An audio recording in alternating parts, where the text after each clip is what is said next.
नमस्कार दोस्तों, एक बार आप सबका फिर से बहुत बहुत स्वागत है आप सभी के अपने YouTube चैनल डियर गुरुजी पर। सो गाइस, जैसा कि आप सभी को पता है कि आप सभी के लिए यहाँ पर डेली आप सभी को पता है कि डेली आप सभी के लिए 1 बजे जो है रीजनिंग की क्लास यहाँ पर चलाई जाती है। तो इतने लोग यहाँ पर जुड़े हुए हैं। कमेंट करके बताते हुए चलेंगे आप लोग को आवाज़ जो है मेरी क्लियर आ रही है कि नहीं आ रही है। उसके बाद जो है हम लोग क्लास को स्टार्ट करेंगे। इसके अलावा आप लोग हमारे टेलीग्राम से, इंस्टाग्राम से जुड़ सकते हैं। अगर आपको PDF या आपकी कोई भी डाउट है पूछना चाहते हैं तो टेलीग्राम इंस्टाग्राम से जुड़ जाइए। नीचे डिस्क्रिप्शन बॉक्स में आपको लिंक देखने को मिल जाएगा। और इसके अलावा दोस्तों डेली मेरी 2 से 3 क्लासेस अनअकैडमी के प्लेटफॉर्म पे भी चलती है। तो अगर आपने अभी तक मुझे अनअकैडमी पे फॉलो नहीं किया है तो फॉलो कर लीजिए, क्योंकि वहाँ पर डेली मेरी 2 से 3 क्लासेस बिल्कुल फ्री चलती हैं। तो सिंपली आपको ज्वाइन करना है, अनअकैडमी का लर्निंग ऐप डाउनलोड करना है। नीचे मेरी प्रोफाइल का लिंक दिया गया है, वहाँ पर जाके मुझे फॉलो कर लेना है और सिंपली आपको नोटिफिकेशन मिलते रहेंगे। और मेरी क्लासेस का फ़ायदा बिल्कुल फ्री में उठाने के लिए जब भी आपसे कोई कोड पूछे तो वहाँ पर डियर गुरुजी कोड का जो है यूज कर लेना, ठीक है। ये इनवाइट कोड है, इस कोड का यूज़ करेंगे तो आप लोग मेरी क्लासेस को बिल्कुल फ्री में देख सकते हैं, ठीक है। तो चलिए दोस्तों स्टार्ट करते हैं आज की इस क्लास को। तो जितने लोग यहाँ पे जुड़े हैं फटाफट बताते चलेंगे आप लोग को आवाज़ जो है क्लियर आ रही है, ठीक है। तो क्वेश्चन नंबर 9 से स्टार्ट करेंगे, जो 8 तक जो है मैंने करा चुका हूँ, उसके आगे ही हम लोग बढ़ेंगे। तो चलिए स्टार्ट करते हैं। ये वाला क्वेश्चन ध्यान से देखिएगा। ये पहला 9th नंबर क्वेश्चन है। कह रहा है दिए गए 5 युग्मों में से किसी 4 युग्म किसी एक प्रकार से संबंधित है, असंगत युग्म चुनना है। देखिए ध्यान से, पहला ऑप्शन दिया गया आपका 2:7, दूसरा 1:0 दिया गया है, फिर 3:26 दिया गया है, फिर आपका 4 क्या दिया गया है, 65 दिया गया। देखिए बहुत ही प्यारा क्वेश्चन है। और यहाँ पर एक 5:124 दिया गया। यहाँ पर आपको बताना कौन सा युग्म जो है आपका असंगत यानी कि और चारों पांचों से भिन्न है। और 4 ऑप्शन दिया गया 2, 5, 4 और 3। तो 2, 5, 4 और 3 में हो सकता है। तो यानी कि पहला वाला जो है ये आपका इसी जैसा सारा होगा। तो पहला क्या, देखिए 2 और 7 है। 2 और 7 में देखिए क्या डिफरेंस है, क्या समानता है। तो 2 और 7 में क्या कर सकते हैं, 2 का क्यूब करो। तो 2 का क्यूब कितना हो जाता है आपका 8। 8 में से 1 घटा दो तो कितना आ जाएगा आपका 7 आ जाएगा। क्लियर है, क्या सब में वही हो रहा है। दूसरे में देखिए 1 का क्यूब करो और -1 करो।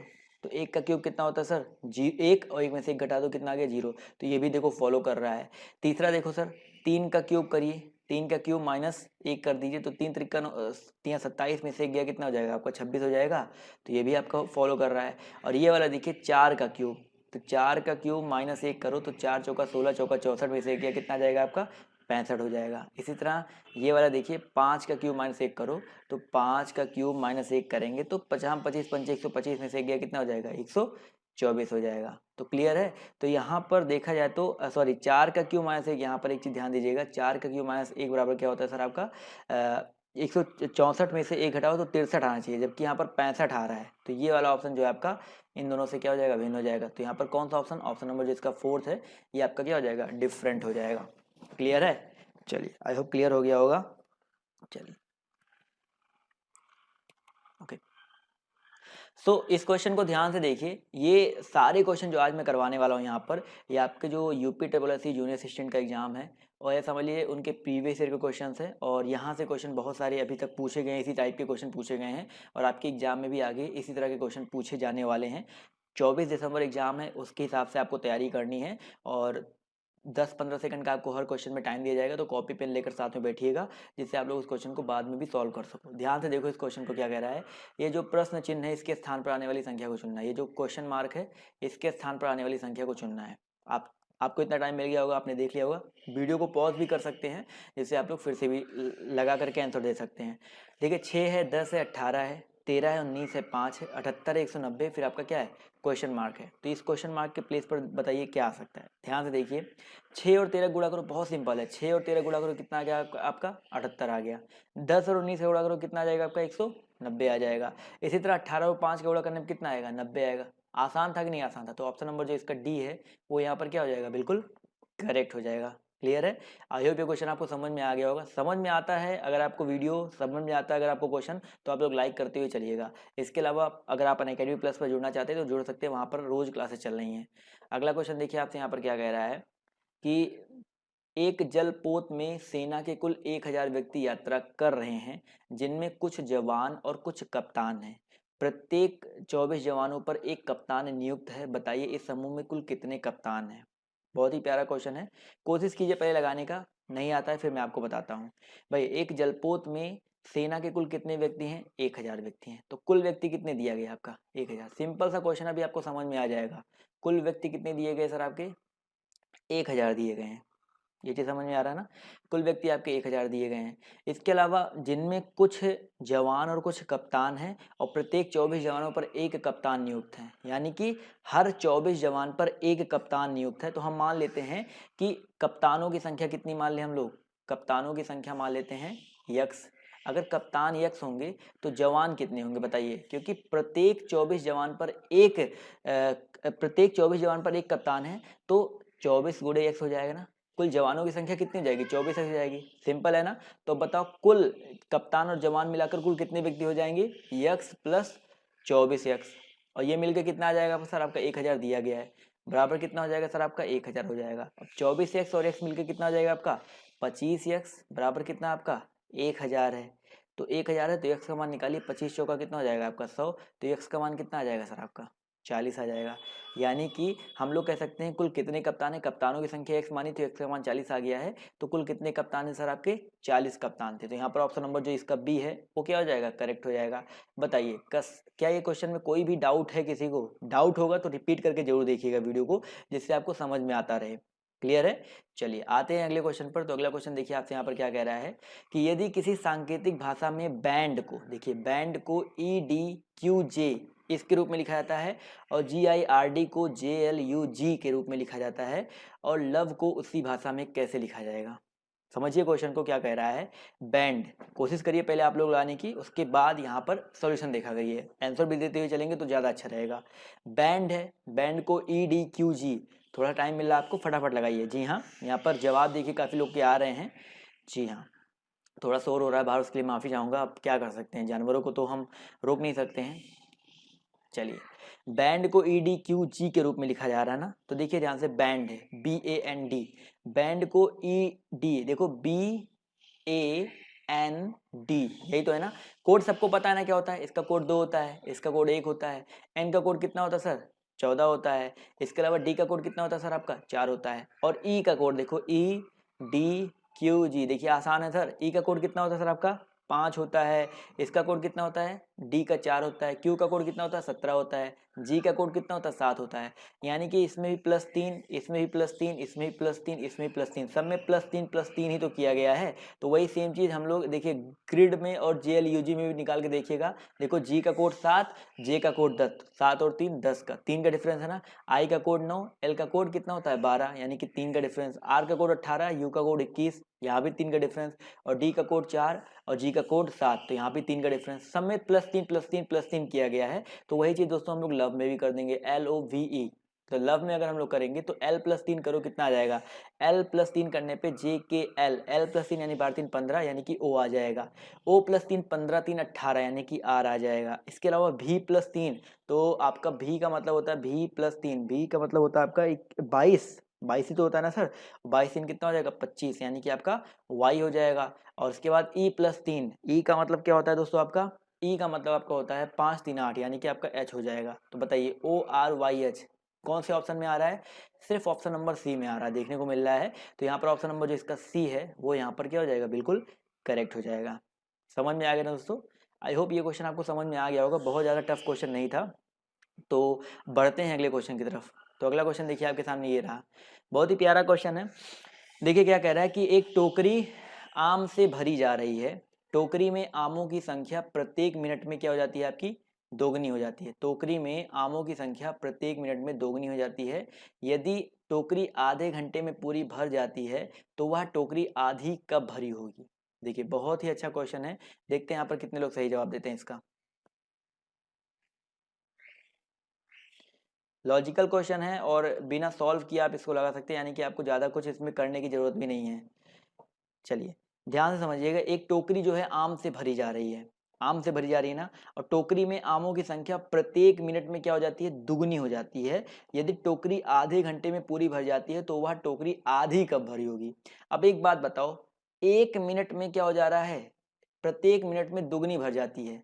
तो एक बात बताओ, आधे घंटे में पूरी यानी कि 30 मिनट में क्या हो रहा है? 30 मिनट में पूरी भर जा रही है, पूरी भर जा रही है, तो आधी कब भरेगी? 29वें मिनट में भरेगी कि नहीं भरेगी? क्यों हम बोल रहे हैं 29वें मिनट भरेगी?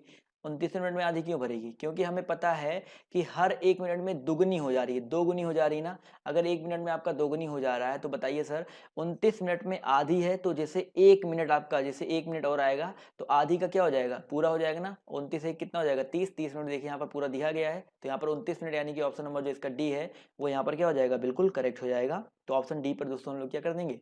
टिक कर देंगे। समझ में आ गया ना? तो आई होप ये चीज़ आपको समझ में आ गई होगी। बहुत ज़्यादा इसमें आपको ताम झाम नहीं करना था, बहुत ज़्यादा आपको दिमाग नहीं लगाना था। क्लियर है? चलिए आते हैं अगले क्वेश्चन पर। तो अगला क्वेश्चन देखिए आपके सामने ये रहा, प्रश्न चिन्ह के स्थान पर आने वाले विकल्प का चयन करना आपको। ये जो क्वेश्चन मार्क है इसके प्लेस पर बताइए क्या आ सकता है? B2 है, E4 है, H6 है, H3 है, K5 है, क्वेश्चन मार्क है, N5 है, Q9 है, T4 है। देखते हैं कितने लोग यहाँ पर सही जवाब दे रहे हैं। जवाब यहाँ पर सबके दिखाई पड़ रहे हैं। चलिए 4 ऑप्शन आपके सामने दिए गए हैं, फटाफट जवाब देने की कोशिश कीजिएगा। Question number 14। चलिए 14 की देखिए बात करते हैं तो बी का कोड कितना होता है सर? बी के बाद ई आ रहा है, ई के बाद एच आ रहा है, तो ध्यान से देखो बी का मतलब होता है आपका 2, 2 3 5 3 8 यानी कि +3 हुआ है। और यहाँ पर देखो एन और क्यू और टी में एन का कोड कितना होता है? 14, 3 17, 17 और 3 आपका 20, तो +3 यहाँ भी हुआ, +3 यहाँ हुआ, तो यहाँ पर भी एच के आपका क्या हो जाएगा? +3 हो जाएगा। तो एच का कोड होता है 8, एच का कोड कितना होता है? 8, 8 +3 करेंगे तो आपका के आ गया। के में +3 करेंगे तो कितना आ जाएगा? के में +3 करने पे आपका आ जाएगा यन, यन आएगा ना। एक तो क्लियर होगा, यन वाला होगा, और यन के साथ सिर्फ 8 ही है, तो यहाँ पर हम लोग कोई और देखेंगे नहीं ऑप्शन। ऑप्शन नंबर जो इसका ए है वो यहाँ पर क्या कर देंगे? करेक्ट कर देंगे। इसके अलावा यहाँ पर देखो 8 कैसे आया? देखिए 2 दूना 4, 2 तिहाई 6 और 5 4 9, 9 और 14 है। तो यहाँ पर थोड़ा सा लोगों को डाउट हो रहा होगा कि कैसे यहाँ पर हुआ। तो यहाँ पर देखिए क्या किया गया है, सिंपल सा मैं आपको लॉजिक बताता हूँ। यहाँ पर जैसे आपका 2 है, उसके बाद क्या आपका है? 4 है, 2 है, फिर आपका 4 है, फिर आपका 6 है, यानी कि 2 है, फिर आपका 4 है, फिर आपका 6 है, 2 के बाद 4 आया और 4 और 2 मिलके आपका क्या हो जा रहा है? 6 हो जा रहा है। इसी तरह 5 के बाद 9 है, तो 5 और 9 मिलके कितना हो जा रहा है? आपका 14 हो जा रहा है। तो 3 और 5 है, तो 3 और 5 मिलके कितना हो जाएगा? आपका 8 हो जाएगा। इसलिए यहाँ पर 8 इस तरह से आया हुआ है, तो ऑप्शन जो इसका ए है इस हिसाब से यहाँ पर क्या हो जाएगा? करेक्ट हो जाएगा। क्लियर है दोस्तों? चलिए बढ़ते हैं अगले क्वेश्चन की तरफ। तो अगला क्वेश्चन देखिए, क्वेश्चन नंबर 15 आपसे यहाँ पर कह रहा है कि ए बी सी डी और ई 5 लड़के हैं। ए बी की अपेक्षा छोटा है परंतु ई से बड़ा है, सी सबसे बड़ा है। यदि डी बी से कुछ छोटा है और ए से कुछ बड़ा हो तो बताइए सबसे छोटा लड़का कौन है? आपके सामने ऑप्शन है डी, बी, ई और ए। 4 ऑप्शन दिए गए हैं। समय आपके पास है 30 सेकंड से ज़्यादा किसी भी क्वेश्चन में समय मत लगाया करिए। तो 30 सेकंड का आपके पास समय है, फटाफट जवाब देने की कोशिश कीजिएगा। बहुत ही आसान सा क्वेश्चन है, थोड़ा सा आपको लॉजिक लगाना है, आपका समझ में आ जाएगा। चलिए यहाँ पर जवाब धीरे धीरे आने शुरू हो गए हैं। ए बी सी डी और ई 5 लड़के हैं। ए जो है और बी की अपेक्षा छोटा है परंतु ई से बड़ा है। तो ज़्यादातर लोग यहाँ पर जवाब देखिए आ रहे हैं। चलिए यहाँ पर सबसे बड़ा छोटा पूछा है, सबसे बड़ा छोड़िए, सबसे छोटा यहाँ पर, जी हाँ, कुछ लोग यहाँ पर बी बोल रहे हैं यानी कि ई हो सकता है। देखिए कैसे होगा, ए बी सी डी और ई 5 लड़के हैं। देखो 5 लड़के यहाँ पर, ए बी की अपेक्षा छोटा है, यानी जो ए है वो बी से छोटा है, यानी कि बी सबसे बड़ा हो गया। क्लियर है? उसके बाद परंतु ई से बड़ा है, ई से बड़ा है यानी कि ई से बड़ा हो गया। क्लियर है? तो एक तो इक्वेशन आपका ये फर्स्ट ये बन गया। फिर यहाँ पर कह रहा है सी सबसे बड़ा है। अब सी सबसे बड़ा है ये आपका कह रहा है, और इसको छोड़ दो अभी। फिर कह रहा है यदि डी बी से कुछ छोटा है, डी जो है देखो ध्यान से, डी जो है बी से कुछ छोटा आपका डी है और ए से कुछ बड़ा है, यानी कि ए से कुछ बड़ा हो गया। इक्वेशन 2 हो गया। क्लियर है? तो अगर इक्वेशन फर्स्ट इक्वेशन 2 को देखें तो हम एक हमारा इक्वेशन बनेगा बी बड़ा हो जाएगा किससे?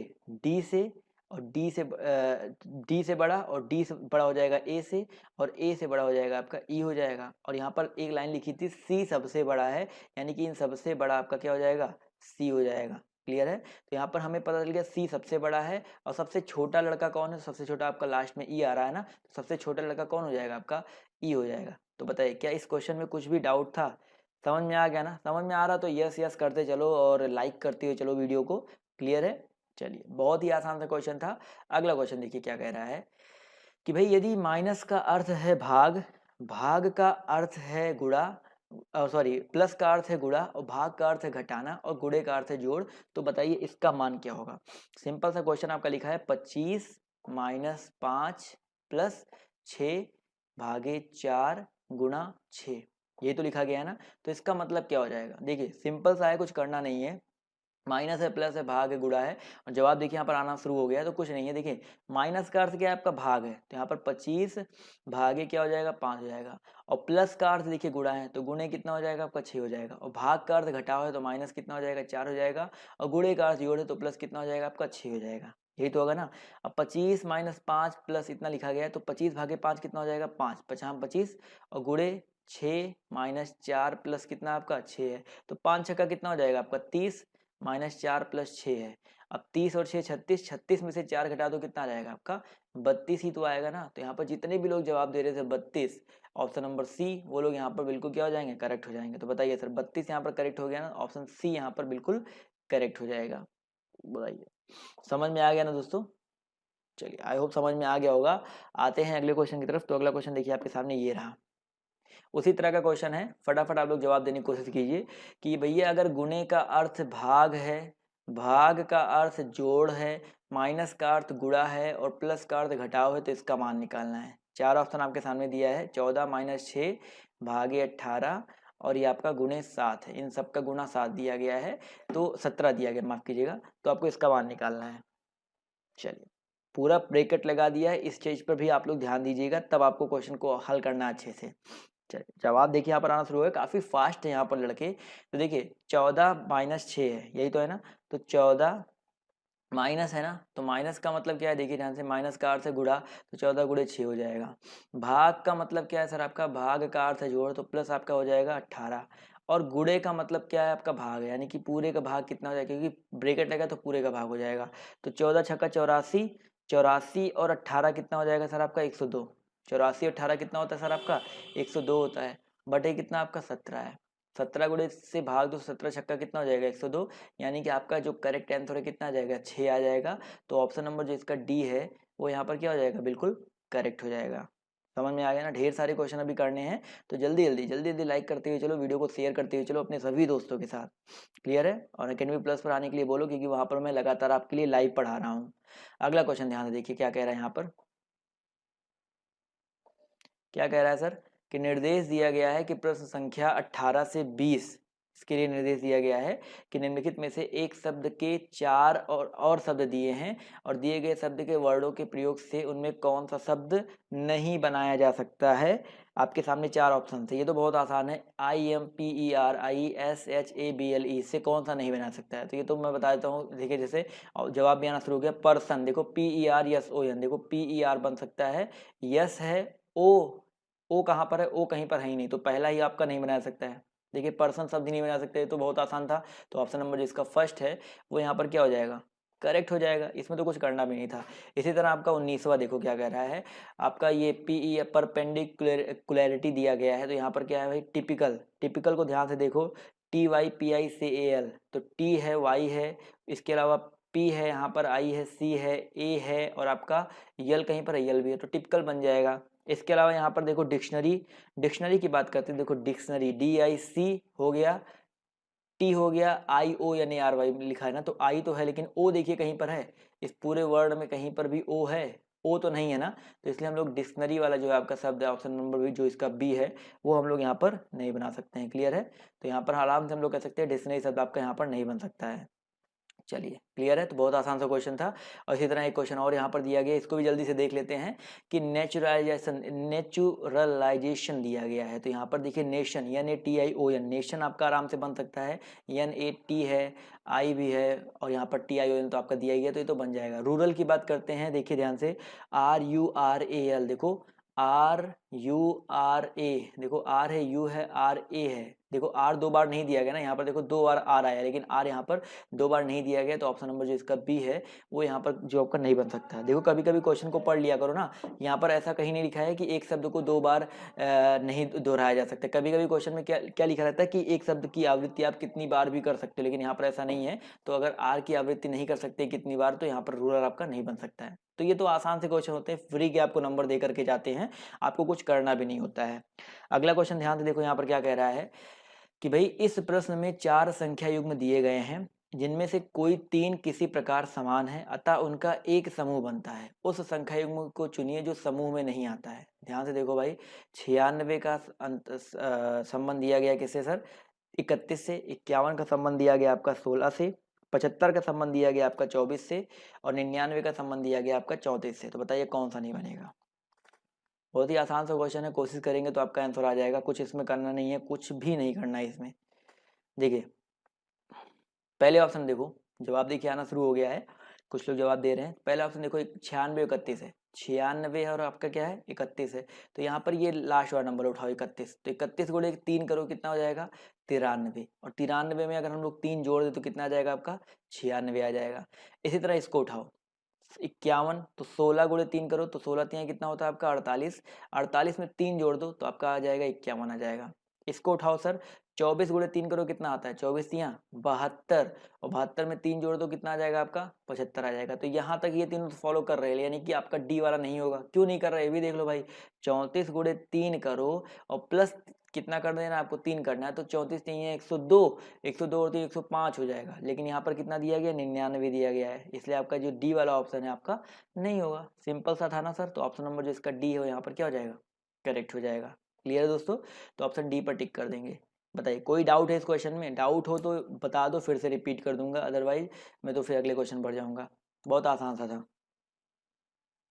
अगला क्वेश्चन देखिए आपसे यहाँ पर क्या कह रहा है कि भाई अगर पश्चिम का संबंध उत्तर पूर्व से है तो दक्षिण का संबंध किससे होगा।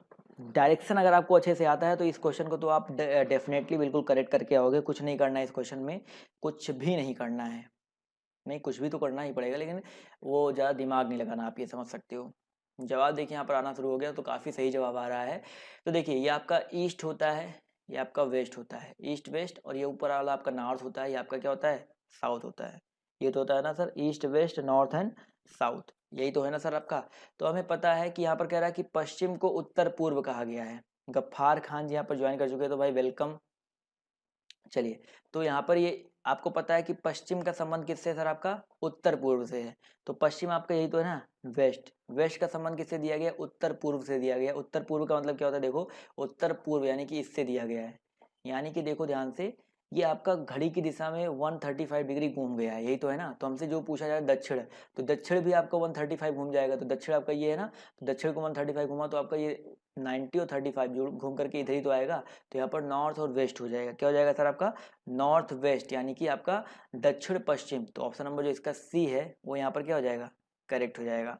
तो बताइए इस क्वेश्चन में क्या किसी को डाउट है, क्या कोई भी डाउट है इस क्वेश्चन को लेकर के, दक्षिण पश्चिम कैसे आया, क्लियर है। क्लियर है तो यार यस करके चलते रहिएगा जितने भी लोग यहाँ पर जुड़े हुए हैं। चलिए बहुत अच्छी बात है, आते हैं अगले क्वेश्चन की तरफ। तो अगला क्वेश्चन ध्यान से देखना क्या कह रहा है, बहुत ही प्यारा क्वेश्चन है, सभी लोग जवाब देने की कोशिश कीजिएगा कि भैया इस प्रश्न में 4 शब्द दिए गए हैं, तो यहाँ पर बताना है कौन सा आपका अलग है। ये तो बहुत आसान सा क्वेश्चन, आप लोग बता सकते हो, इसमें तो कुछ करना भी नहीं है आप सभी को। चलिए मई, आपको पता है मई कितने का महीना होता है, बिल्कुल सही बात है सर। मई जो होता है आपका, देखो मई आपका 31 का महीना होता है, जुलाई आपका 31 का महीना होता है, अगस्त आपका 31 का महीना होता है, लेकिन जून जो आता है आपका 30 का महीना होता है, इसलिए आपका जो आपका जून है ये आपका डिफरेंट हो जाएगा। तो हम लोग किस पे ऑप्शन नंबर बी पर टिक कर देंगे। तो यहाँ पर जितने भी लोग जवाब दे रहे हैं ऑप्शन नंबर बी, वो लोग यहाँ पर क्या हो जाएंगे बिल्कुल करेक्ट हो जाएंगे। क्लियर है, चलिए क्लियर क्रिस्टल क्लियर है, जवाब देते हुए चलो यार तभी तो मजा आएगा। अगला क्वेश्चन, अगला क्वेश्चन देखो यहाँ पर क्या कह रहा है, बहुत ही अच्छा क्वेश्चन है। बराबर संख्या में घोड़ों और मोरों के एक झुंड में पैरों की संख्या सिरों की संख्या के दोगुने से 16 अधिक है, तो बताइए इस झुंड में कुल कितने घोड़े हैं। बहुत ही अच्छा क्वेश्चन है, 6 8 10 और 12, 4 ऑप्शन दिए गए हैं। तो आप लोग चाहे तो ऑप्शन के हिसाब से लगा सकते हो या किसी भी हिसाब से लगा सकते हो, कोशिश कीजिए, बहुत ज़्यादा टफ क्वेश्चन नहीं है। और जवाब देखिए यहाँ पर आना शुरू हो गया है। तो भाई बराबर संख्या में घोड़ों और मोरों के एक झुंड में पैरों की संख्या सिरों की संख्या के 2 गुने से क्या है भाई 4 अधिक है। तो समझो बराबर संख्या में घोड़ है और मोरे हैं, यानी कि घोड़े हैं और मोर जो है बराबर संख्या में, तो घोड़ों की संख्या कितनी है सर, अगर हम मान लें यक्स, तो मोरों की संख्या कितनी हो जाएगी, मोरों की संख्या भी आपकी कितनी हो जाएगी, यक्स हो जाएगी। अब कह रहा है कि यहाँ पर कि एक झुंड में पैरों की संख्या जो है सिरों की संख्या के 2 गुने से 16 अधिक है, यानी कि पैरों की संख्या, अब पैरों की संख्या निकालो, सबके पैरों की संख्या कितनी हो जाएगी, घोड़े के 4 पैर होते हैं तो यहाँ पर 4 यक्स, और मोर के 2 पैर होते हैं यानी कि 2 यक्स, तो यानी कि पैरों की संख्या कितनी हो जाएगी, 6 यक्स हो जाएगी, 6 यक्स ही तो होगी, और सिरों की संख्या तो यक्स प्लस यक्स ही होगी, इससे ज़्यादा तो होता नहीं है, तो सिरों की संख्या कितनी हो जाएगी, 2 यक्स हो जाएगी। अब क्वेश्चन क्या कह रहा है कि जो पैरों की संख्या यानी कि जो ये 6 अक्स है, ये सिरों की संख्या के 2 गुने, सिरों की संख्या 2 गुना करो तो 2 अक्स का कितना गुना कर दोगे, 2 गुना कर दोगे, इससे 16 अधिक है। इसी को हल कर लो, 6 अक्स और 2 दूनी 4 अक्स, इसको इधर ले आओगे तो कितना आ जाएगा, 6 में से 4 गया, 2 अक्स बराबर कितना आ जाएगा आपका 16, तो यहाँ से अगर यक्स की वैल्यू निकालेंगे तो कितनी आ जाएगी, 8 आ जाएगी, कितनी आ जाएगी सर आपकी, 8 आ जाएगी। तो आपका ऑप्शन नंबर जो इसका सी है 8, ये करेक्ट हो जाएगा। तो बताइए इस क्वेश्चन में क्या किसी को कोई भी डाउट है, बताइए। आई होप कोई डाउट नहीं होना चाहिए, बहुत आसान सा क्वेश्चन था। तो ऑप्शन जो इसका सी है वो यहाँ पर क्या हो जाएगा, बिल्कुल करेक्ट हो जाएगा। क्लियर है, चलिए बढ़ते हैं अगले क्वेश्चन पर। तो अगला क्वेश्चन देखिए ध्यान से क्या कह रहा है, एक इस टाइप का क्वेश्चन पहले भी करवा चुका हूँ मैं आप सभी को, कि कितने समय में एक बंदर 60 फीट लंबे पेड़ के शीर्ष को, देखिए ध्यान से, कितने समय में एक बंदर 60 फीट लंबे पेड़ के शीर्ष को छू लेगा यदि वह 1 सेकंड में 3 फीट चढ़ता है और तुरंत 2 फीट नीचे गिर जाता है। बताइए सर, क्वेश्चन नंबर 26, सभी लोग जवाब देते हुए चलेंगे। कितने समय में एक बंदर 60 फीट लंबे पेड़ के शीर्ष को छू लेगा यदि वह 1 सेकंड में 3 फीट चढ़ता है और तुरंत 2 फीट नी यानी कि अगले सेकंड में 2 फीट नीचे गिर जाता है। ये क्वेश्चन, इस टाइप का क्वेश्चन पहले भी हो चुका है और बहुत ही आसान क्वेश्चन होता है। और जवाब दीजिए सभी लोग। तो यहाँ पर देखिए जवाब आ गया है 60 सेकंड जवाब आ रहा है, तो बिल्कुल सही बात है सर। 60 कैसे होगा, 60 हो सकता है नहीं हो सकता ये भी देख लो, 60 हो भी सकता नहीं भी हो सकता, पहले समझ लो भाई 60 कैसे होगा। यहाँ पर देखो 1 सेकंड में 3 फीट चढ़ता है, यानी कि 1 सेकंड में 3 फीट चढ़ता है, फिर अगले सेकंड में 2 फीट नीचे आ जाता है, तो हम लोग कह सकते हैं कि 2 सेकंड में वो कितना चढ़ रहा है, 1 ही फीट तो चढ़ेगा। बताइए 2 सेकंड में कितना चढ़ेगा, 1 फीट चढ़ेगा। अब एक बात बताओ, 2 सेकंड में वो 1 फीट चढ़ रहा है, समझना ध्यान से क्वेश्चन को, हमको 60 फीट तक पहुंचना है, 60 फीट तक पहुंचना है ना। अब एक बात बताओ, हम पूरे 60 तक नहीं जाएंगे, क्यों नहीं जाएंगे, क्योंकि वो पहले सेकंड में 3 फीट ऊपर चढ़ रहा है ना, तो 3 फीट घटा दो, पहले 60 में 3 घटाओ, 57 फीट तक जाना है हमको, तो 57 फीट जाने में वो कितना सेकंड लेगा, समझो सर 57 सेकंड में जाने में कितना समय लेगा, 57 फीट। अब मुझे पता है कि 2 सेकंड में वो 1 फीट चढ़ रहा है, 2 सेकंड में कितना चढ़ रहा है सर, 1 फीट चढ़ रहा है, तो हम लोग कह सकते हैं 2 सेकंड में 1 फीट चढ़ रहा है, तो हमें 57 सेकंड में कितना फीट चढ़ेगा, 57 सेकंड में वो 57 फीट चढ़ेगा। क्लियर है, 57 सेकंड में वो 57 फीट चढ़ेगा। लेकिन एक बात बताओ, जैसे ही वो 58वें सेकंड में आएगा, जैसे ही वो 58वें सेकंड में आएगा, तो मुझे पता है कि अगले सेकंड में वो 3 फीट चढ़ जाता है, 3 फीट चढ़ जाता है ना, तो 57 प्लस कितना हो जाएगा सर, 3 हो जाएगा, और 57 3 कितना हो जाएगा आपका, 60 हो जाएगा। तो ये चीज़ हमेशा याद रखिएगा सर, ये क्वेश्चन आपका दिया ही इसलिए आता है, लोग यहाँ पर 60 सेकंड लगा के आ जाते हैं, लेकिन 60 सेकंड आपका वहीं पर गलत हो जाता है, यहाँ पर 58 सेकंड होगा, क्योंकि 1 सेकंड में वो 3 चढ़ता है 2 उतरता है, या समझो 1 सेकंड, यहाँ पर 1 ही सेकंड होगा, क्योंकि वो 1 ही सेकंड में दिया जा रहा था, इसलिए यहाँ पर 1 सेकंड होगा। तो 1 सेकंड में वो पहले 3 चढ़ता है फिर 2 गिरता है, यानी कि 1 ही सेकंड में 2 चीज़ें हो रही हैं, 3 चढ़ रहा है 2 उतर रहा है, पहले 3 चढ़ रहा है ना, ये तो है नहीं कि पहले 2 उतरता है फिर 3 चढ़ता है, पहले 3 चढ़ रहा है, तो पहले हम प्लस वाली वैल्यू को लेंगे। और यहाँ पर कह रहा है कितने समय में, यानी कि वो 58वें सेकंड में पहुंच जाएगा। अब जैसे ही वो अगले सेकंड में आता है, वो 3 फीट 2 फीट फिर से नीचे आ जाएगा, उसकी बात अलग है, लेकिन 60 फीट पहुंचने में जो सबसे फर्स्ट टाइम 60 फीट को अचीव कर रहा है, वो 98वें सेकंड में तो कर रहा है। क्लियर है, इस क्वेश्चन में किसी को डाउट तो नहीं है, कोई भी डाउट हो तो यार फटाक से कमेंट कर दीजिएगा, कोई दिक्कत नहीं है, रिपीट करके देखिएगा, मैं आपको फिर से रिपीट कर दूंगा। बताइए सर। चलिए आई होप क्लियर हो गया होगा। बढ़ते हैं अगले क्वेश्चन की तरफ। अगला क्वेश्चन देखिए ध्यान से, यहाँ पर क्या कह रहा है कि भाई 3 घंटियां क्रमशः 9, 12 और 15 मिनट के अंतराल से बजती हैं। 6 बजे पूर्वाह्न, 7 बजने के पश्चात वे तीनों एक साथ फिर कब बजेंगी। ध्यान से देखिए क्वेश्चन को, बहुत ही प्यारा क्वेश्चन है। 3 घंटियां हैं जो कि 9, 12 और 15 मिनट के अंतराल से बजती हैं, तो कह रहा है कि 6 बजे पूर्वाह्न, 7 बजने के पश्चात वो तीनों एक साथ फिर कब बजेंगी। चलिए फटाक से जवाब दिए सभी लोग।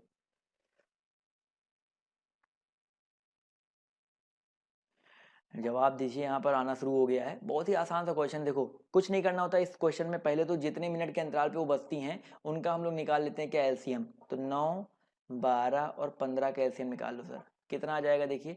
3 त्रिक 9, 3 चौका 12, 3 पचे 15।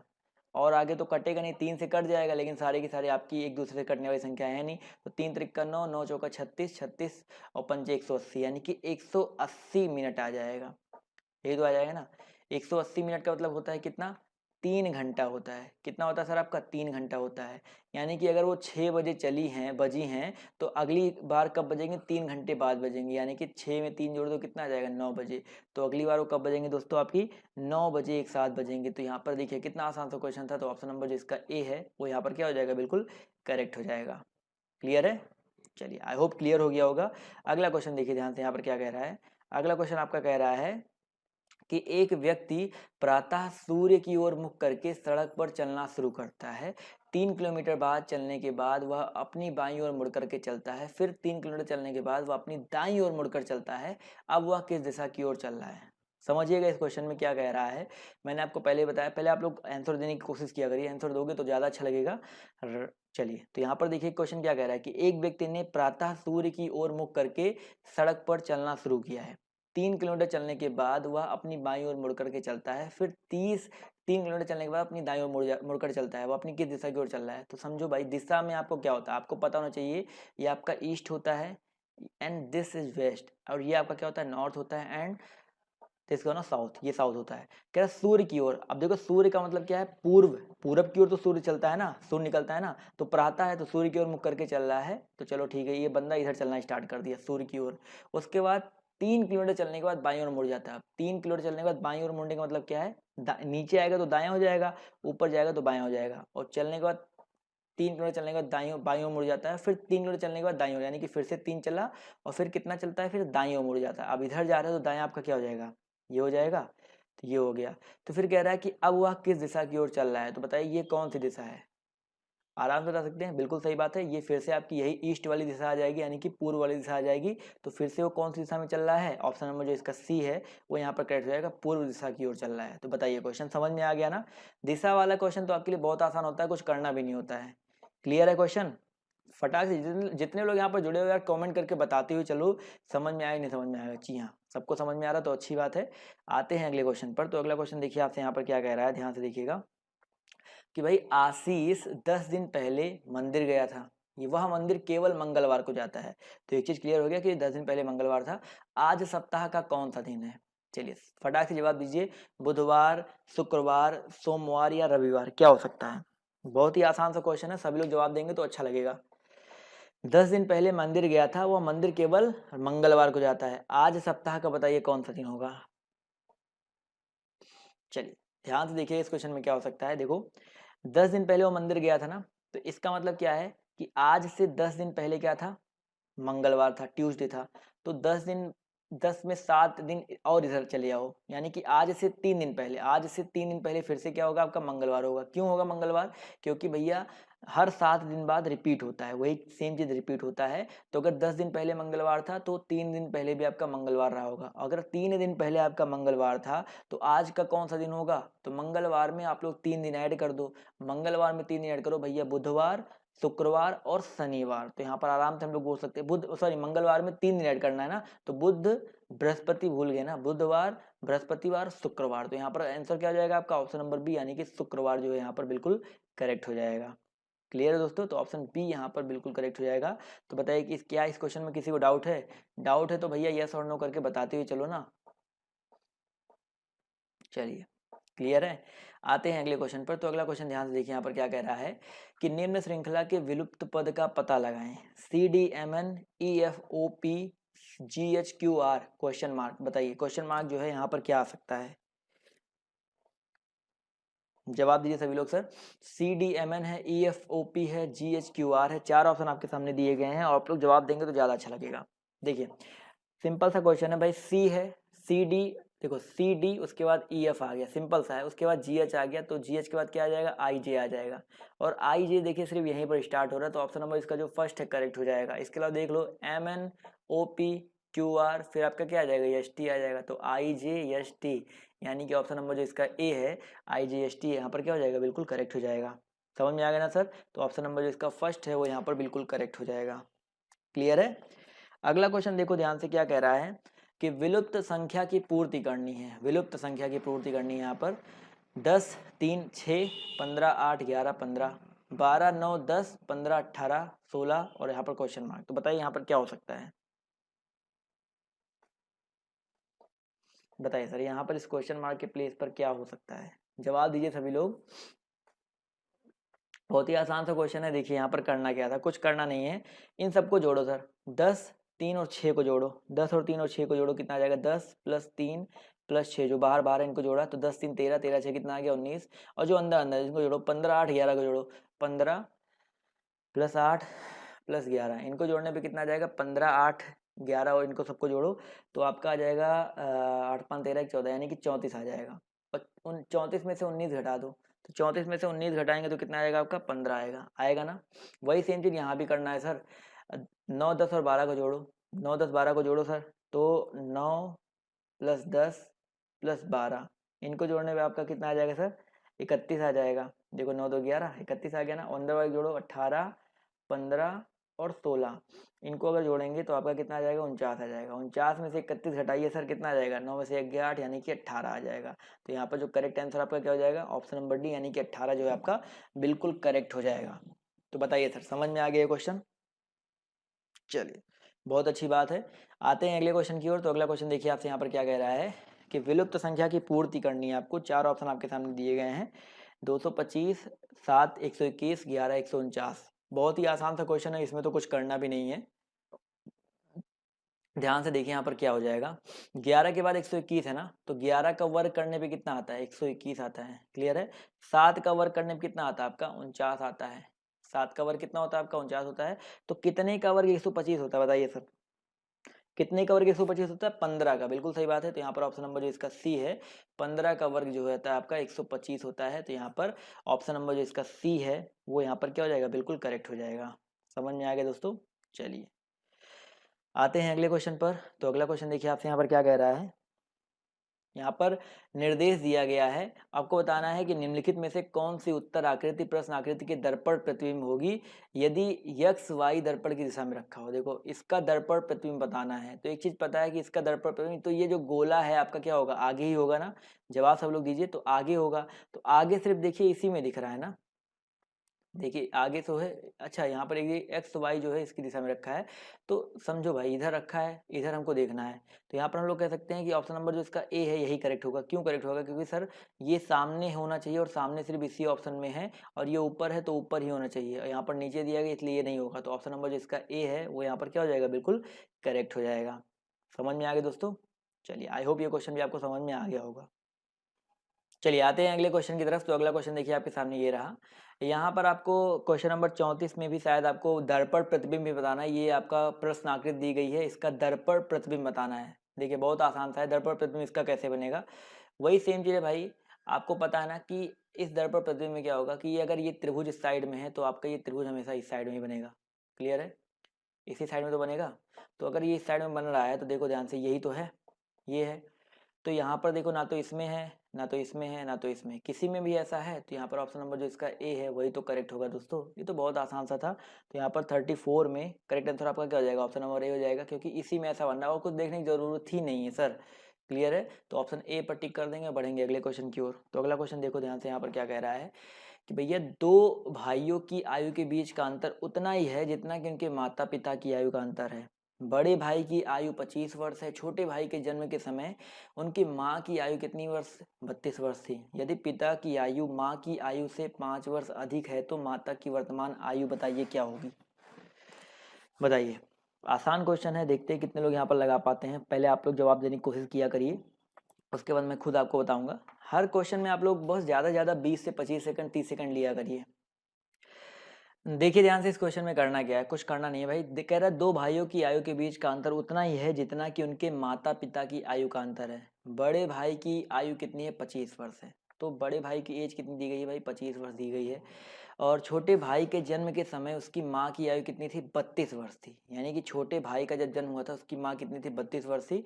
और यदि पिता की आयु माँ की आयु से 5 वर्ष अधिक है, यानी कि अगर देखो ध्यान समझो कि अगर जब उसका जन्म हुआ था माँ कितने वर्ष की थी? 32 वर्ष की थी। और पिता 5 वर्ष अधिक है, तो पिता कितने का रहा होगा? 37 का रहा होगा। तो पिता और इनमें डिफरेंस कितना है? 5 वर्ष का डिफरेंस था।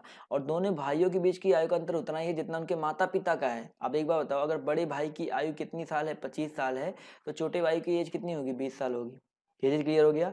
वर्तमान एज निकल के आ गया, ये जब पैदा हुए थे तब की एज आ गया। अब माँ की वर्तमान एज कितनी होगी? अब बताओ, छोटे भाई की एज कितनी आ गई आपकी? 20 साल आ गई। यानी कि 20 साल पहले जो माता की एज कितनी थी? 32 साल थी। तो वर्तमान एज कितनी हो जाएगी सर? 32 प्लस 20 हो जाएगा। कितना आ जाएगा सर? 32 और 20 आपका आ जाएगा 52 एज। देखिए, थोड़ा सा नंबर्स के साथ खेलना था और आपका आंसर आपके सामने निकल करके आ गया। क्या करना, देखो समझो कि हमें कह रहा है कि दोनों भाइयों के बीच की आयु का अंतर उतना ही था जितना उनके माता पिता का था। तो अभी हमें अगर माता पिता का एज पता चला, कब का पता चला? मुझे पता चला कि जब छोटा भाई पैदा हुआ था, जब जन्म लिया था, तो उनकी माँ की एज कितनी थी? 32 साल थी। और पिता की आयु माँ की आयु से 5 वर्ष अधिक है। यानी कि अगर ये 32 की थी तो ये 37 की रहेंगे पिताजी, यानी कि 5 का डिफरेंस है। तो भैया यहाँ पर क्या कह रहा है? बड़े भाई की आयु कितनी अभी वर्तमान एज कितनी है? 25 है। तो छोटा भाई 20 कैसे होगा? क्योंकि यहाँ पर पहली लाइन लिखा गया है कि दोनों भाइयों की आयु के बीच का अंतर उतना ही है जितना उनके माता पिता की आयु का अंतर है। क्लियर हो गया? तो यहाँ पर 25 माइनस 20 कर दिया, तो आपका यहाँ पर 25 से 20 आ गया। तो छोटे भाई की एज कितनी है? 20 वर्ष है। अब 20 साल पहले यानी कि वो पैदा हुआ होगा, यानी कि माता की एज जब 32 थी तब वो पैदा हुआ था। तो माता की एज अब वर्तमान एज कितनी हो जाएगी? 32 में 20 जोड़ दो, क्योंकि ये 20 साल पहले की एज है ना। तो वर्तमान एज कितनी हो जाएगी आपकी? 52 वर्ष हो जाएगी। तो आपका ऑप्शन नंबर जो इसका कौन सा है सर? सी वाला है, वो यहाँ पर क्या हो जाएगा? बिल्कुल करेक्ट हो जाएगा। क्लियर है? तो ऑप्शन बी सी पर टिक कर देंगे। बढ़ेंगे अगले क्वेश्चन की ओर। तो अगला क्वेश्चन ध्यान से देखो, यहाँ पर क्या कह रहा है कि कुछ पुस्तकें एक ही पंक्ति में लगी हैं। दाईं ओर से 19वीं पुस्तक और बाईं ओर से 30वीं पुस्तक। ध्यान से देखिएगा, कुछ पुस्तकें यहाँ पर क्या बोल रहा है कि एक पंक्ति में लगी हैं। दाईं ओर से 19वीं पुस्तक और बाईं ओर से 30वीं पुस्तक के बीच 10 पुस्तकें हैं और पुस्तकों की कुल संख्या 50 से अधिक है।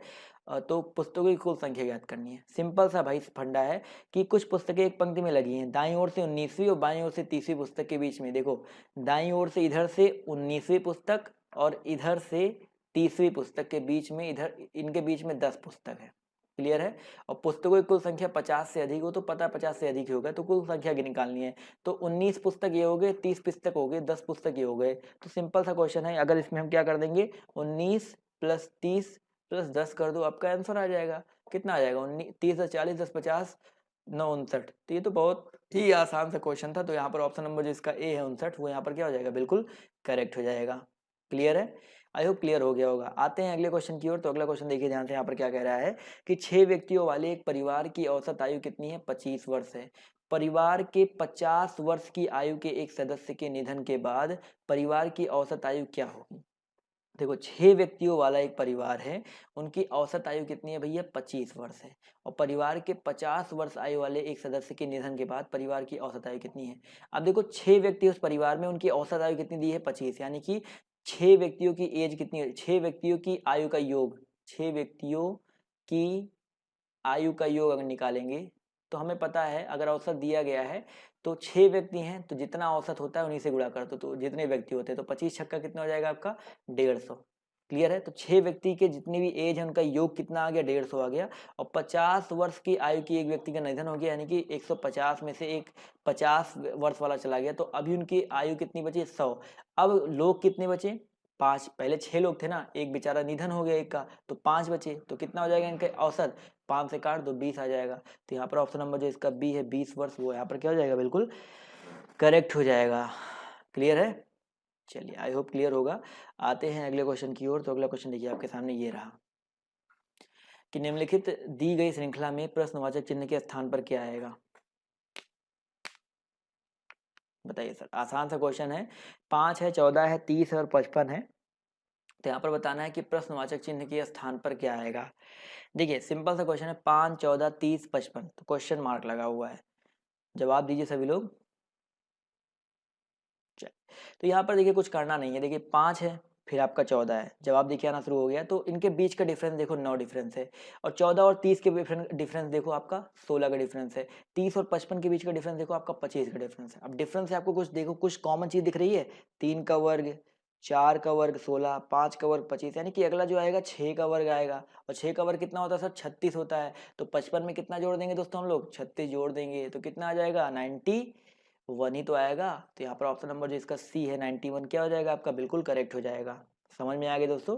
तो आई होप ये क्वेश्चन भी आपको समझ में आ गया होगा। समझ में आ रहा है तो यार लाइक करते हुए चलना। क्लियर है? अगले क्वेश्चन पर आते हैं। तो अगला क्वेश्चन ध्यान से देखो भैया, क्या है कि भैया संगीता का भाई जो है अजय है, अजय के पिता राम है। ब्लड रिलेशन का क्वेश्चन है, ध्यान से देखिएगा। 2 से 3 क्वेश्चन, अगर आपके पेपर में 30-40 क्वेश्चन आ रहा है तो 2 से 3 क्वेश्चन तो आपके बनने ही बनने हैं ब्लड रिलेशन से। 2 क्वेश्चन तो आपको मान के ही चलो। तो संगीता का भाई अजय है, तो देखो संगीता है तो संगीता का भाई है, यहाँ पर भाई लिख देते हैं। ये संगीता माइनस कर दो, भाई अजय कर दो, प्लस हो गया। उसके बाद कह रहा है कि अजय के पिता राम है, यानी कि इनके पिता जो है, पिता यहाँ पर लिख दे रहे हैं जिससे आपको समझ में आता रहे। इनके पिता कौन है सर? आपके राम हैं। राम को आर से लिखना चाहिए था। और राम की भांजी जो है कमला है। भांजी का मतलब क्या होता है? राम की बहन, राम की सिस्टर हो जाएगी, सिस्टर। और सिस्टर की जो बेटी होगी, इनकी जो बेटी होगी, इनकी बेटी जो है कमला है, कमला है। क्लियर है? तो ये होगी कमला। उसके बाद कह रहा है कि बताइए कमला की माँ का संगीता से क्या संबंध है। अब जो कमला की माँ होगी, कमला की माँ यानी कि राम की बहन, संगीता से क्या संबंध है? बताओ भाई। संगीता मान लो अपने स्थान पर रखो, मेरे पापा की बहन मेरी क्या लगेगी? बुआ लगेगी ना। तो यहाँ पर ऑप्शन नंबर जो इसका ए है बुआ, वो यहाँ पर क्या हो जाएगा? बिल्कुल करेक्ट हो जाएगा। तो थोड़ा सा लॉजिक लगाना है, थोड़ा सा दिमाग लगाना है, और आपका आंसर जो है आपके सामने होगा। तो क्लियर है? ऑप्शन नंबर ए यहाँ पर क्यों करेक्ट होगा? चलिए क्लियर तो हो ही गया होगा। अगला क्वेश्चन यहाँ पर देखिए, कह रहा है कि इस प्रश्न में 4 विकल्पों में से 3 विकल्प जो है तार्किक रूप से संबंधित है। उस शब्द को चुनिए जो अलग है। ममता बनर्जी, मायावती, वसुंधरा राजे और प्रतिभा सिंह, देवी सिंह पाटिल। तो ये तो आराम से बता सकते हो। मुख्यमंत्री रह चुकी हैं, मायावती मुख्यमंत्री रह चुकी हैं, वसुंधरा राजे मुख्यमंत्री, ये सारी की सारी मुख्यमंत्रियां हैं। लेकिन अगर हम इनकी बात करते हैं तो ये कौन है सर? राष्ट्रपति हैं। इसलिए आपका ये जो है आपका राष्ट्रपति रह चुकी है। तो ये यहाँ पर जो ऑप्शन नंबर जो इसका डी है वो यहाँ पर क्या हो जाएगा? अलग हो जाएगा। क्लियर है? चलिए अगले क्वेश्चन पर आते हैं। तो अगला क्वेश्चन देखिए, कह रहा है कि भैया अगर 12 गुणे 6 का मतलब 207, 14 गुणे 7 का मतलब आपका 809 दिया गया है, और 13 गुणे 4 का मतलब दिया गया है, कितना होगा? तो ये बताओ। ये तो बहुत आसान सा क्वेश्चन है, जवाब दीजिए। सभी लोग कोशिश किया करिए पहले खुद जवाब देने की, उसके बाद मैं आपको यहाँ पर आंसर बताता हूँ। चलिए जवाब देखिए आना शुरू हो गया है। तो बिल्कुल सही बात है। देखिए यहाँ पर करना कुछ नहीं है। 12 छक्का कितना होता है सर? आपका 72 होता है। 72 को उल्टा कर दो 27, बीच में एक ठू जीरो लगा दो, 207 आ गया। 14 से कितना होता है? 98। 98 को सर उल्टा कर दो तो 89, और बीच में एक जीरो लगा दीजिए, 809 आ जाएगा। फिर 13 चौका कितना होता है सर? 52। 52 को उल्टा कर दो तो 205 आ जाएगा। यानी कि ऑप्शन नंबर जो इसका डी है वो यहाँ पर क्या हो जाएगा? बिल्कुल करेक्ट हो जाएगा, 205। समझ में आ गया दोस्तों? क्लियर हो गया ना सर? 205 कैसे आएगा? समझ में आ गया होगा। अगले क्वेश्चन पर आते हैं। तो अगला क्वेश्चन देखिए ध्यान से, क्या कह रहा है कि राम और श्याम की वर्तमान आयु का अनुपात कितना है? 4:3 है। 3 साल बाद श्याम की आयु कितनी हो जाएगी? 18 वर्ष हो जाएगी। तो राम की वर्तमान आयु क्या है? देखो सर, सिंपल सा फंडा है। राम है और श्याम है, इनकी वर्तमान आयु का अनुपात कितना है सर? 4:3 दिया गया है। तो इनकी आयु का अनुपात देखो 4:3 है। यानी कि हम लोग कह सकते हैं कि राम की एज 4x, श्याम की एज कितनी हो जाएगी? 3x हो जाएगी। 3 वर्ष बाद श्याम की आयु, श्याम की आयु अभी कितनी है सर? 3x है ना। तो 3 वर्ष बाद तो 3x प्लस कितना हो जाएगा? 3 हो जाएगा। इनकी एज कितनी है? आपकी 18 हो जा रही है। तो 3x का मान निकालो। तो 18 में से 3 गया, कितना हो जाएगा सर? 18 में से 3 घटाइए सर 15। तो x का मान कितना आ जाएगा? 5 आ जाएगा। तो 3 वर्ष बाद यक्स का मान कितना आ गया? 5 आ गया। अगर यक्स का मान 5 आ गया तो हमसे पूछ रहा है कि राम की वर्तमान आयु कितनी है। तो राम की वर्तमान आयु अभी कितना है? 4x है। तो 4 गुणे कितना कर दो? 5 कर दो। तो 4 पंचे कितना हो जाएगा? 20 हो जाएगा। यानी कि ऑप्शन नंबर जो इसका ए है 20 वर्ष, ये यहाँ पर क्या हो जाएगा? बिल्कुल करेक्ट हो जाएगा। तो बताइए सर, ऑप्शन नंबर जो इसका ए है कैसे करेक्ट हुआ? क्लियर है? चलिए आई होप सबको क्लियर होगा। आते हैं अगले क्वेश्चन की तरफ। तो अगला क्वेश्चन देखिए आपके सामने ये है, बहुत ही प्यारा क्वेश्चन है कि निर्धारित करना है कि कौन सा निष्कर्ष दिए गए कथनों के आधार पर युक्ति संगत है। सभी कप ग्लास है। अब देखिए इस तरह के क्वेश्चन में हमने आपको बताया है 2 तरह के फिगर बनते हैं, तो दोनों तरह के फिगर को आपको बना करके क्वेश्चन को सॉल्व करना है। तो भैया सभी कप आपके देखो, सभी चले थोड़ा सा बड़ा फिगर बनाते हैं। तो सभी कप, सभी ये कप हो गया, और सभी कप आपके क्या हैं? गिलास हैं। ये आपका गिलास हो गया, गिलास है सर। चलिए, इसके अलावा यहाँ पर कह रहा है कुछ गिलास थाली, यानी कि कुछ गिलास आपका क्या हो गया, यहाँ पर कुछ गिलास आपका थाली हो गया। तो एक फिगर तो आपका ऐसा बन सकता है। तो और चलो एक ही फिगर से लगाओ तब भी आपका आंसर आ जाएगा, बट मैं दूसरा फिगर भी बना देता हूँ। पहले पहले फिगर से देखते हैं आता है कि नहीं आता है। तो क्या कुछ थाली कप हैं, तो क्या कुछ थाली कप हैं, नहीं है, बिल्कुल भी नहीं है सर। और अगला कह रहा है सभी थाली कप है, भाई थाली और कप में कोई भी संबंध है नहीं है। तो यहाँ पर क्या हो जाएगा, ना तो निष्कर्ष एक सही है, ना तो निष्कर्ष दो सही है। समझ में आ गया ना। लेकिन कभी कभी आपके ऑप्शन में या तो या वाला ऑप्शन आता है, तब आपको ये वाला फिगर देखो ये भी देखना पड़ता है। ये हमने कप बना दिया सी, और ये बना दिया गिलास यानी कि जी। और यहाँ पर कुछ थाली कह रहा है, तो थाली आपका ये भी तो हो सकता था, थाली यानी कि थाली यहाँ पर कर दिया। तो आपका इस तरह से फिगर बन सकता था सर। तो यहाँ पर जैसे पहला वाला ऑप्शन है कुछ थाली कप, देखो थाली और कप का संबंध देखो कुछ कुछ यहाँ पर दिख रहा है ना, तो ये वाला 50% यहाँ पर सही हो सकता था। तो अगर या वाला ऑप्शन होता ना, या तो निष्कर्ष एक सही है, तो यहाँ पर तब हम लोग इस फिगर को भी बना करके इसकी भी सहारा, इसका भी सहारा लेते। तो कभी कभी ये चीज़ दिमाग में रखना है। लेकिन वैसे भी वो ज़्यादातर बैंक में या आपके लॉजिकल बिल्कुल रीजनिंग आता है तब उसमें पूछा जाता है, तो उसमें टेंशन की जरूरत नहीं है। तो ऑप्शन नंबर जिसका सी है वो तो वैसे भी यहाँ पर क्या हो जाएगा, करेक्ट हो जाएगा। अगला क्वेश्चन देखो ध्यान से, अगला क्वेश्चन क्या कह रहा है यहाँ पर कि भैया प्रश्न आकृति दिया गया है और कागज को मोड़ करके छेदन और खोलने के बाद वह किस उत्तर आकृति जैसा दिखाई देगा। यानी कि इसको ऐसे मोड़ा गया और यहाँ पर दो छेद किया गया है, उसको खोलना है तो कैसे दिखेगा। इसको ओपन करेंगे तो जैसे ओपन करेंगे तो एक तो दो छेद नीचे हो जाएगा और दो छेद आपका क्या हो जाएगा, ऊपर हो जाएगा। तो चार छेद कहाँ कहाँ पर है, सिर्फ यहीं पर तो है ना सर। ऑप्शन नंबर सी में देखिए चार छेद सिर्फ इसी में है ना।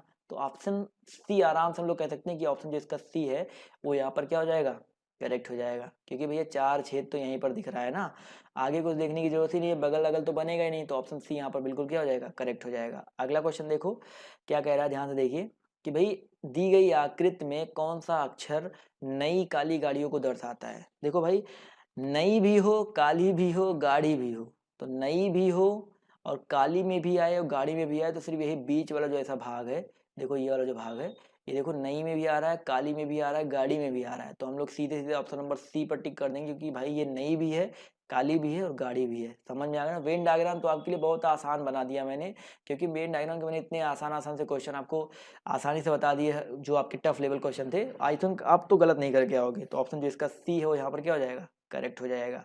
क्लियर है। चलिए एक और क्वेश्चन देखते हैं। कह रहा है कि कुछ निश्चित प्रेक्षणों में 4 से विचलन यानी कि डेविएशन का योग कितना आपका 72 है, जबकि 7 से विचलन का योग उसी में -3 है। तो प्रेक्षणों की संख्या ज्ञात करिए। अब देखो इस तरह का क्वेश्चन मैंने आपको पहले भी कराया है, और ये बेसिकली आपका स्टैटिक्स का क्वेश्चन होता है। और अभी मंडी परिषद वाला जो आपका एग्जाम हुआ था वहाँ पर इस तरह का क्वेश्चन पूछा गया था, तो इसलिए मैंने यहाँ पर ये क्वेश्चन रखे हैं। तो इस क्वेश्चन को लगाने का मैं आपको बिल्कुल आसान तरीका बताता हूँ, शॉर्ट ट्रिक बता दूंगा। वैसे क्या होता है ये समझो कि भैया 4 से प्रेक्षण का विचलन कितना, आपका विचलन का योग कितना है 72 है। तो अगर 4 से विचलन का योग दिया गया 72, तो आप याद रखिएगा कि ऐसे समझो कि आपका x1 plus x2 plus x3 और डॉट डॉट डॉट आपका ये जाएगा xn तक जाएगा, xn तक जाएगा। और आपका 72 दिया गया ना, तो 72 और माइनस कितना, अगर 4 से विचलन है तो -4n कर देंगे। समझ में आ रहा है ना। इसी तरह आपका 7 से विचलन का योग दिया गया है, तो x1 plus x2 plus x3 और ये डॉट डॉट डॉट आपका xn तक जाएगा। तो -3 दिया गया और यहाँ पर भी माइनस कितना हो जाएगा आपका 7n हो जाएगा। क्लियर है। अब देखो ये भी x1 x2 x3, ये भी x1 x2 x3 है, तो ये आपका इस साइड का पक्ष क्या हो जाएगा, बराबर हो जाएगा। यानी कि 72 माइनस 4n बराबर -3 - 7n, यही तो हो जाएगा ना, यही हो जाएगा। तो 7 और 4 इधर लेके आओ तो 3n बराबर 72 और 3 कितना हो जाएगा आपका 75 हो जाएगा। 75 तो n 3 से काटो 25 आ जाएगा। तो n का मान कितना आ गया आपका 25 आ गया। तो ये प्रेक्षणों की संख्या कितनी हो जाएगी आपकी 25 हो जाएगी। अब तो ये तो एक लॉन्ग मेथड हो गया, पूरा का पूरा कैसे लगाना है वो मैंने आपको बता दिया। अब जब भी आपके सामने इस तरह का क्वेश्चन आए आपको क्या याद रखना है कि भैया 4 से विचलन कितना दिया गया 72, 4 से विचलन 72 दिया गया है, तो सीधे करना है 72 माइनस 4n बराबर 7 से विचलन -3 दिया गया है, तो -3 - 7n। बस इसी इक्वेशन को सॉल्व कर लीजिएगा और आपका आंसर कितना आ जाएगा, जो भी आना होगा। जैसे 25 आया था तो यहाँ पर 25 जो आपका करेक्ट आंसर आ जाएगा। समझ में आ गया ना। चलिए एक और क्वेश्चन देखते हैं यहाँ पर क्या कह रहा है। निम्नांकित आंकड़े का बहुलक ज्ञात करना है। बहुलक आपको पता है ना क्या होता है, जो चीज़ सबसे ज़्यादा बार रिपीट हुई होती है। तो देखो यहाँ पर 20 कितनी बार रिपीट हुआ है, 20 की अगर हम बात करते हैं तो 20 देखिए कितनी बार रिपीट हुआ है, एक बार, और यहाँ पर 2 बार रिपीट हुआ है ना, और कितनी बार और नहीं रिपीट हुआ है। इसके अलावा 30 उठाओ, 30 उठाते हैं तो 30 देखिए कितनी बार रिपीट हुआ है, 1 बार रिपीट हुआ है, 2 बार रिपीट हुआ है, 3 बार रिपीट हुआ है और 4 बार रिपीट हुआ है। 30 आपका कितनी बार रिपीट हुआ है, 4 आपका 4 बार। 15 को उठाओ सर, 15 को उठाते हैं तो वैसे भी हमको इतना पूरा उठाने की जरूरत नहीं है, क्योंकि ऑप्शन में जो दिया गया बस उसी में से कोई एक होगा तो उसी को उठाते हैं। तो जैसे 15 को उठाने की जरूरत नहीं है तो 15 नहीं उठाते हैं, हमको 46 उठाना है। 46 को उठा लो। 46 कितनी बार आया, देखो 46 आपका एक बार भी नहीं आया है सर, ये तो हो गया खत्म, ये ऑप्शन आपका खत्म हो गया। 30 की बात करते, 30 आपका 4 बार आया है, तो 30 चलो हमें पता लग गया ये 4 बार आया है। 35 उठा के देख लो, 35 कितनी बार आया देख लीजिए सर। 35 आपका एक भी बार नहीं आया है सर, 35 भी आपका एक बार भी नहीं आया है। अब 33 उठा के देख लो। 33 की अगर हम बात करते हैं तो 33 देखिए आपका 1 2 3 बस, और नहीं आया ना, तो 33 3 बार आया। तो सबसे ज्यादा बार कौन सा आया आपका सर, ये 30 आया है जो कि 4 बार आया है। तो बहुलक आपका क्या हो जाएगा, बी यानी कि 30 हो जाएगा। तो ऑप्शन नंबर जो इसका बी है वो यहाँ पर क्या हो जाएगा, बिल्कुल करेक्ट हो जाएगा। ये तो बहुत नॉर्मल सा क्वेश्चन था, आई होप ये क्वेश्चन आपको समझ में आ गया होगा। अगला क्वेश्चन देखो ध्यान से, क्या कह रहा है कि भैया किसी चर के मान 2 7 4 6 5 9 और 1 इनकी माध्यिका ज्ञात करना है। भैया कोई चर है, उनका मान क्या है, 2 है, 7 है, 4 है, 6 है, 5 है, 9 है और आपका 1 है। इनकी माध्यिका ज्ञात कीजिए। अब देखो माध्यिका ज्ञात करने का मैं आपको बिल्कुल सिंपल सा फंडा बताऊंगा, बहुत आसान है। माध्यिका देखो दो तरीके से होते हैं, एक तो सम की माध्यिका, एक आपकी विषम की माध्यिका। तो सम की माध्यिका का फॉर्मूला होता है n/2वां पद। क्या होता है सर, सॉरी, विषम का मतलब होता है n+1/2वां पद। और सम वाले में थोड़ा सा लंबा होता है, सम वाले में क्या होता है n/2वां पद प्लस n/2 प्लस 1वां पद और डिवाइड बाई आपका 2 होता है, कुछ इस तरह से निकालना होता है। तो यहाँ पर पहले देखो n क्या है, सम है या विषम है, देखो 1 2 3 4 5 6 7, तो n बराबर कितना आपका 7 है, यानी कि आपका ये विषम है। तो विषम के लिए तो बहुत आसानी से निकाल सकते हैं, क्योंकि n+1 डिवाइड बाई 2वां पद निकालना है। तो देखो पहले तो इसको हम लोग एक सही क्रम यानी कि आरोही क्रम में बिठाएंगे। तो पहले 1 है, फिर 2 है, फिर 4 है, फिर 5 है, फिर 6 है, फिर आपका 7 है, फिर आपका 9 है। तो ये विषम आपका एक आरोही क्रम हो गया। उसके बाद n बराबर विषम है, तो हमने फॉर्मूला क्या होता है n+1/2वां पद। तो n यानी कि 7 और 7 प्लस 1/2 यानी कि 8/2 यानी कितना आ जाएगा आपका 4वां पद। तो 4वां पद का मतलब क्या होता है, पहला पद, दूसरा पद, तीसरा पद, चौथा पद आपका क्या है, 5 ही है। तो ऑप्शन नंबर जो इसका बी है 5, वो यहाँ पर क्या हो जाएगा, बिल्कुल करेक्ट हो जाएगा। क्लियर है दोस्तों, आई होप ये क्वेश्चन भी आपको क्लियर हो गया होगा। एक क्वेश्चन और देख लेते हैं यहाँ पर क्या कह रहा है, ध्यान से देखिएगा कि भाई राशि 1 2 3 डॉट डॉट डॉट n का माध्य ज्ञात करना है। 1 2 3 यहाँ पर 1/2 है, इसका माध्य ज्ञात करना है। माध्य का फॉर्मूला होता है सिंपल, देखो माध्यिका अलग है, माध्य अलग है। और माध्य का एक फॉर्मूला क्या होता है हमेशा याद रखिएगा, सिंपल सा, अगर आपका एक आरोही क्रम में लिखा गया है या नहीं भी लिखा गया उससे मतलब नहीं होता है। माध्य का फॉर्मूला होता है 1/2 n+1। क्या होता है फॉर्मूला, 1/2 n+1। अब कहोगे आप ये कहाँ से आया है, तो माध्यिका का मतलब, माध्य मतलब होता है औसत। देखो माध्य मतलब क्या होता है आपका, औसत होता है। तो ऐसे समझो, माध्य का मतलब होता है आपका औसत, यानी कि हम लोग यहाँ पर ऐसे समझो कि औसत का मतलब क्या होता है, जो ऊपर दिया गया 1 + 2 + 3 + 4 डॉट डॉट डॉट n तक सबको जोड़ करके भाग दे देना है n से। अब मुझे पता है कि किसी भी प्राकृतिक संख्या का n पदों का योग क्या होता है, n पदों का योग क्या होता है 1/2 n+1 यानी कि n+1, यही तो होता है ना। ऊपर का योग तो ये आ गया और डिवाइड बाय आपका क्या n है, n से n कैंसिल आउट हो गया, बचा क्या 1/2 n ही तो बचा। तो यहाँ पर सॉरी n+1 ही तो बचा, तो यहाँ पर क्या हो जाएगा 1/2 n+1 हो जाएगा। क्लियर है, चलिए अगला क्वेश्चन देख लेते हैं। यहाँ पर अगला क्वेश्चन क्या कह रहा है, अब देखिए इस तरह का क्वेश्चन आपका पाई चार्ट, कल मैं और रखूंगा, ढेर सारे क्वेश्चन यहाँ पर रखने की कोशिश करूंगा।